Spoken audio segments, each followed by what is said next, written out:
ሁለት እንደሚከተለው ቀርቧል ማለት ነው። እንግዲህ ጽዮን የተደበቀ ትልቁን ሚስጥር ዘርግፈዋለች። ሚስጥሩም ገኒ የኤፍራታ የገኒ እናቷ መሆኑን ለኤፍራታ ትልቁን የተደበቀውን ሚስጥር አፈንድተዋለች ማለት ነው። እንዲሁም ደግሞ ኤፍራታ እንግዲህ ያፌት መንገድ ላይ አገኝቷት ያው ወደ ቤቱ ይዞ ሄዶ ያላሰበችውን ትልቁን ዱብዳ ሚስጥሩን ነግሯታል ማለት ነው። ያም ማለት እንግዲህ ናታን ሌላ ሰው እንደገደለ ባለፈው አይታችሁ ከሆነ የሆነን ሰው እሱን መድኃኒት እንዲሁም ደግሞ መርፌ ወግተው አግተው ማለት ነው ራሱን ከሳተ በኋላ ሌላ ሰው ገለሃል ብለው ካሜራ ቀርጸውት ነበር። እሱን በማስመልከት ትልቅ ዱብዳ ወርዶባታል ማለት ነው ኤፍራታ። አሰላሙ አሌይኩም ወራህመቱላሂ ወበረካቱ። ውድና የተከበራችሁ የቻናል ቤተሰቦች ሰላም ጤና ይስጥልኝ። በያላችሁበት ዓለም ዳርቻ ሰላማችሁ ብዝት ይበልልኝ። እንዲሁም ክርስቲያን ወገኖቼ ሰላም ብያለሁ። ለዚህ ቻናል አዲስ ከሆናችሁ ሰብስክራይብ፣ ላይክ፣ ሼር እንድታደርጉ በትህትና በአክብሮት ጠይቃለሁ ማለት ነው። እንዲሁም ነባሮች ሼር ላይክ ማድረጋችሁን አትርሱ። ስለምታበረታቱኝ እጅግ አድርጌ ነው የማመሰግነው። ቤተሰብ የሐረግ ድራማ ክፍል 62 በጉጉት የምንጠብቀው እንግዲህ ተለቆልናል ማለት ነው። ዛሬ እንግዲህ ጽዮን ለኤፍራታ ትልቁን ሚስጥር ትልቁን ዱብዳ ነግራታለች ማለት ነው። እሱም ምንድነው? ይኸውልሽ ኤፍራታ ገኒ እናትሽ መሆኗን ታውቂያለሽ አይደለ? ወይንስ አፍረሽባት ነው እናትነቷን ያልተቀበልሻት? በሰራተኛነት እኛ ቤት እየኖረች ሳለ በልጅነቷ ወልዳሽ መንገድ ላይ ጥላሽ መሄዱን ታውቂያለሽ አይደለ? ወይስ ልንገርሽ ብዬ ነው ብላ ስትላት ኤፍራታን በጣም ደንግጣ ምንድነው የምትይኝ ጽዮን? ምን እያወራሽ ነው ብላ ስትላት አይ እኔ እንኳ የትክክለኛውን የነገርኩሽ ባስታወስኩ ቁጥር ትክክለኛውን ነገር እንደማስታወስ ታውቂያለሽ አይደለ? ስለዚህ ይሄ ነው እውነታው። ገኒ እኮ እናትሽ ናት፣ ግን በልጅነቷ ወልዳሽ ሳትፈልገው ስለሆነ ጽንሶ የተፈጠረው መንገድ ላይ አስፋልት ላይ ጥላሽ ሂዳ የኔ ቤተሰቦች መንገድ ላይ አግኝተውሽ ነው ያሳደጉሽ። እሷ ደግሞ ለእኛ ቤት ሰራተኛ ሆና እያገለገለችን ነው ብላ ጽዮን ለኤፍራታ ነገረቻት። ኤፍራታም እንግዲህ በጣም ደንግጣ እንዴ ምን እያልሽ ነው ጽ ምን አይነት ወሬ ነው የምታወሩኝ? ምንም ግልጽ ሊሆንልኝ አልቻለም እያለች እያለ ናታን ዘገደው ብሎ ገባ። ምንድን ነው የምትሉት? ደረስኩባችሁ እያለ እየሳቀ አይወልህ ወንድሜ እንኳን መጣህ። ይሄ ልጅ እኮ ትቶኛል፣ እኔን እኮ ትቶኛል እያለች እያጉመተመተች እኮ በጣም ስትረብሸኝ ነበረ። ይኸው ግን አንተ መጣህ ወንድሜ ብላ ጽዮን ናታንን እየሳቀ ተቀበለችው። ኤፍራታን በቁጣ በቃ ይቅርታ አላልሽኝም ማለት ነው ብሎ አላት ናታን። እኔና ጽዮን እያወራን ነው፣ እባክህን ዝም በልልን ብላለችው ኤፍራታ በቁጣ ፊቷ እንግዲህ ጽዮን አሁን ያወራሽኝ ለምንድን ነው የማትደግሚልኝ? እባክሽን ንገሪኝ ብላ ስትላት ምንድን ነው የምትነግሪያት? ምንድን ነው የምታወሩ የኔ ጨረቃ? ኧረ አሁንም በቃ ይቅርታ አልተቀበልሽኝም ማለት ነው ብሎ መለሰላት። አይ እሱን ሳይሆን ጽዮን ያወራች ነገር ማመን አልቻልኩም ብላለችው ለናታን። ኤፍራታ ምንድን ነው ያለሻት? ምንድን ነው አዲስ ነገር አለ እንደ ብሎ ሲላት ምንድነው አዲስ ነገር? አይ እኔ እኮ ወንድምሽ ተወኝ፣ ወንድምሽ ከዳኝ ማለት ወንድምሽ እኮ ተወኝ እያለች ስታለቀስ ነበረ። ይሄን ነው የማስታውሰው ብላለቻት። አረ ይሄ አይደለም ሌላ ነው ያለችው። ገኒ እናቴ መሆን ሳለ በልጅነቷ ወልዳኝ መንገድ ላይ ወይም ደግሞ አስፋልት ላይ ጥላኝ እንግዲህ ሌላ ሰው እንዳሳደገኝ ነው ጽዮን እየነገረችኝ ያለችው። ጽዮን እውነት ተንቅልፏ ተነስታ እንደባነነች ነው የሚሰማኝ። እውነታው ግን እውነት ነው እውነት አይደለም የሚለውን ትልቅ ጥያቄ ፈጥሮብኛል ብላለችው ናታንን በድንጋጤ እንዴ ጽዮን መቼ አስታውሰሽ ነው ይሄን ወሬ ለማውራት የቻልሽው? እንዴት ልታስታውሽ የቻልሽ ብሎ በድንጋጤ ለጽዮን ጮሆ ጠየቃት። አረ እኔ ምንም አላስታውስም። እኔ አሁን ቅድም ትዝ ያለኝን አሁን እኮ መልሼ እረሳዋለሁኝ። ስለዚህ እኔ ልበላት የማስታውሰው ነገር የለም ወንድሜ ብላለች ጽዮን። እንዴ አሁን እኮ አልሽኝ ደግሞ ልትክጂ ነው እንዴ? አሁን እኮ ገኒ እኮ እናትሽ ናት። በገኒ አፍረሽ ነው ወይ የሰራተኛችን ስለሆነች እናትነቷን አፍረሽ ነው ወይ ብለሽ እኮ አልሽኝ። ስለዚህ ለምንድን ነው ትዝ ያለሽ ወይም ደግሞ ያስታወስሽውን መልሰሽ የምትረሺው ብላለቻት። ናታንም እባክሽን የኔ ጨረቃ ተረጋጊ፣ እባክሽን የልለምንሽ ተረጋጊ ብሎ ለመናት። አይ እኔ መረጋጋት አለመረጋጋት ሌላ ጉዳይ ነው፣ እባክን ይህንን ነገር የምታውቅ ነገር ከሆነ በግልጽ አሳውቀኝ ብላለችው ናታንን። እንግዲህ ኤፍራታ ሉሊትን በቤት ጠርታት ሉሊት መታ ነበርና ሉሊት ጤና ይስጥልኝ ገኒ ኤፍራታ አለች እንዴ እያለች እየተርበደበረች ሉሊት መጣች። ምንነሽ ነው ምንድነሽ ኮክ ብለሽ ነገር የምታዳምጪው ምንድነው የምታዳምጪው ብላ ገኒ ገለመጠቻት። አይ ኤፍራታ አለች እንዴ እያልኩሽ ነው እኮ አልሰማሽኝም ብላለቻት። አላቅም ምን ፈልገሽ ነው ብላለቻት። እንዲሁም ግን ኤፍራታ ከደረጃው ላይ እየተንደረደረች ወርዳ ሉሊትን ነይ የምትሄጂበት ተከትዬሽ ልሄድ አብረሽ መሄድ እፈልጋለሁ ብላ ስትላት ገኒ አለ ልጅ የት ነው የምትሄጂው? ሰሞኑን በቃ ምነው መሄድ አበዛሽ።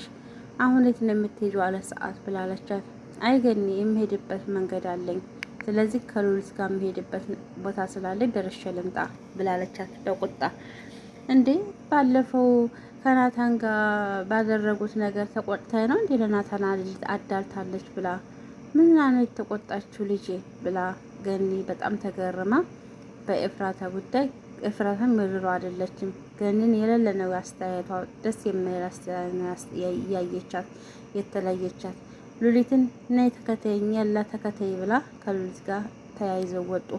ገኒም በጣም ደንግጣ እንዴ ከመቼ ወዲህ ነው ደግሞ ከሉሊት ጋር መንገድ እንዲሁም ደግሞ ወሬ ማውራት የጀመሩት? ይችን ምን ልታደርጋ ታስባለች ሴትዮ ብላ ብቻዋን እያጉመተመተች ናታን መጣ። የኔና ናታን ባለፈው ምን ብልሃት ነው ለኤፉ? አሁን እኮ በጣም ደስ የሚል ጥያቄ እንዲሁም ደግሞ ገልምጠኝ እኮ ነው ሄደችው ከሉሊት ጋር። ከሉሊት ሲጀመር ከሉሊት ጋር ምን አይነት ከመቼ ወዲህ ነው ሚስጥርና ከመቼ ወዲህ ነው ጓደኛ ሆና በአስፋልት ወይም ደግሞ በመንገድ ላይ አብረው የሚሄዱት ብላ ስትለው አረ እኔ ምንም የማውቀው ነገር የለም። ምን አለችሽ? ገለመጠችሽ እንዴ ብሎ አላት ገኒ። አዎ በጣም ባለፈው ለአንተ አዳልቼ እሷን ያልኳት መስሏት ነው እንዴ ወይስ ምን ብልሃት ነው ብላ ስትለው አይ ገኒዬ በጣም ትልቅ ምስጢር አለ፣ እሱን ልንገርሽ ግን አትደነግጭም ብሎ ሲላት ገኒም ተርበትብታ ምንድን ነው እስኪ ንገረኝ ልጄ ምን ሆና ነው ብላለች።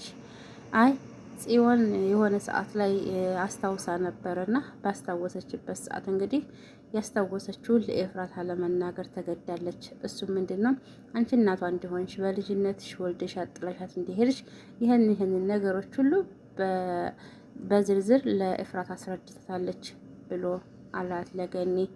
እውነትህን ነው እያወራህ ያለኸው ወሬ እውነት ነው? እውነትህን ነው አለችው። አዎ እውነቴን ነው ገኒ፣ ግን ምንም ማድረግ አይቻልም። መልሼ ጽዮን ስጠይቃት ያስታወሰችው ነገሮች ሁሉ ጠፍተውባት አሁን ላይ ሁለተኛ ለማስታወስ አልቻለችም። ግን በሰዓቱ አስታውሳ ያስታወሰችውን ለኤፍራታ ሁሉንም ነገር አስረድታታለች። ኤፍራታ ደግሞ በዛ ነገር ይሆናል ብዬ አስባለሁኝ እንደዚህ ገለምጣሽ ወጣችሁ ብሎ አለ ናታን። ይኸውልህ ትሰማኛለህ? ጽን እገላታለሁ ብላ አለችው ገኒ ለናታን።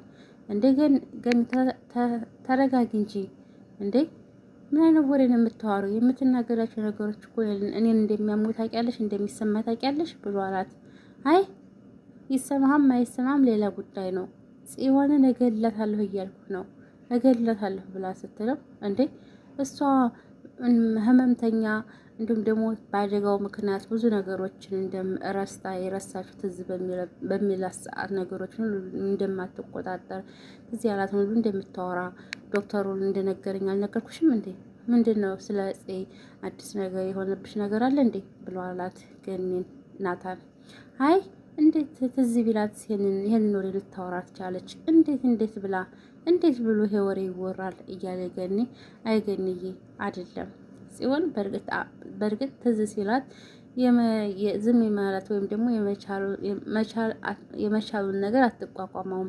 ስለዚህ የተሰማትን ወይም ደግሞ ትዝ ባላት ቁጥር ያንን ነገር መናገር ነው የምትፈልገው። ስለዚህ አሁን ላይ ግን የሆነ መፍትሄ እንፍጠር። ምን መሰለሽ? ይህንን ነገር እንግዲህ ኤፍራታ ሰምታለች። ነገር ግን በስነ ስርዓት ብናስረዳት፣ አንቺ ምንም ሆነን ብናስረዳት ደስ ይለኛል አለበለዚያ የኔ ጨረቃ ልቧ ተሰብሮ ተከፍታ እያለቀሰች ልቧ ተሰብሮ ማየት አልፈልግም ገኒ እባክሽ ብሎ ሲላት እሺ የኔ ናታን እሺ በቃ አንተ ደስ እንዳለህ ብላ ናታንን ጥሩ መልስ መለሰችለት። እንዲሁም ኤፍራታ ሉሊትን ሸኝታ ስትመለስ ያፌትን አገኘችው። ያፌትን ስታገኘው አንተ ሰውዬ ለምንድን ነው የምትከታተለኝ? አትከተለኝ እያልኩህ አይደል እንዴ? ለምንድን ነው የምትከተለኝ ብላ ገለመጠችው። ይኸውልሽ የኔ ጨረቃ ልበልሽ ወይስ የኔ ቸኩለታ ብሎ አላት። እኔ ምንም አትበለኝ እባክህን አትከታተል። ከኔ ምንድን ነው የምትፈልገው?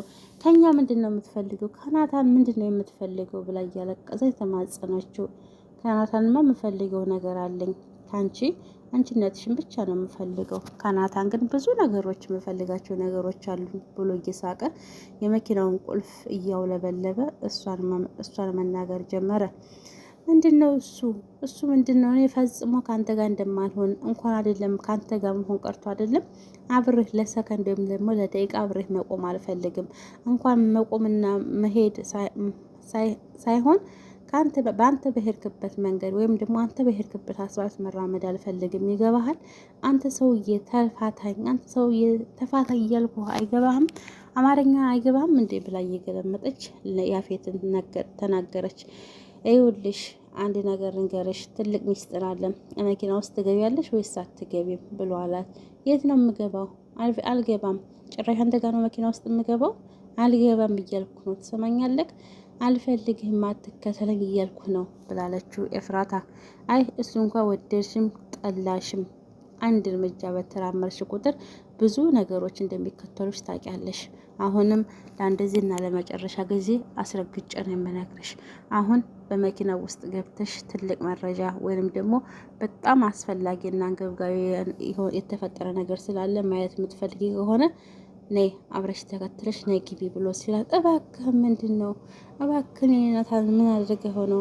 እባክህ ናታን የምታደርገውን ነገሮች ሁሉ እኔን አድርገኝ እያለች እየለመነችው፣ አይ እሱ እንኳን ተይው፣ እሱ ያለቀ ጉዳይ ነው፣ ምንም አትጨነቂ።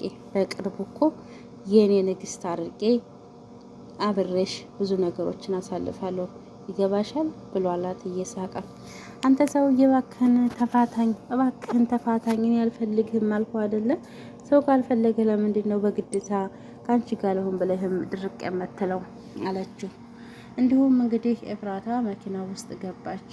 በጣም ደንግጣ ስትገባ እንግዲህ የሌሉ መረጃዎችና በውሸት መረጃዎች ባለፈው ናታንን አግቶ ራሱን የሚስት ምንም ነገር እንዳያስታውስ መርፌ ወቅቶ ያልሆነ ነገር ፊልምና ድራማ ሰርቶ ሰው ገልሃል ብሎ ሽጉጥና ስለታማ ነገሮችን በባዶ ቤት አስቀምጦ ያሳየውን ናታንም እንግዲህ አይምሮ ወይም ደግሞ ጭንቅላቱ ተመርዞ ያንን ነገር ያደረገውን ሰው ገሏል ብሎ በፍላሽ ወይም ደግሞ በሜሞሪ ትልቅ መረጃ ይዟል። ያንንም በኮምፒውተር ወይም ደግሞ በላፕቶፕ ከፍቶ ለኤፍራታ ታሳያት። ሰውን መግደሉን በሽጉጥ ሰውየውን መግደሉን ስታይ ኤፍራታ በጣም ደነገጠች፣ እሪ ያለች። ምን ተፈጥሮ ነው? ምንድነው? አንተ ሰውዬ አሁንም በቃ ምንም አልተውከንም። አይ ናታን የሰው ህይወት አጥፍቷል፣ ናታን የሰው ህይወት ቀጥፏል እያለ እንግዲህ ያፌት ሲላት እሷም ደንግጣ እየተላቀሱ ለመነችው።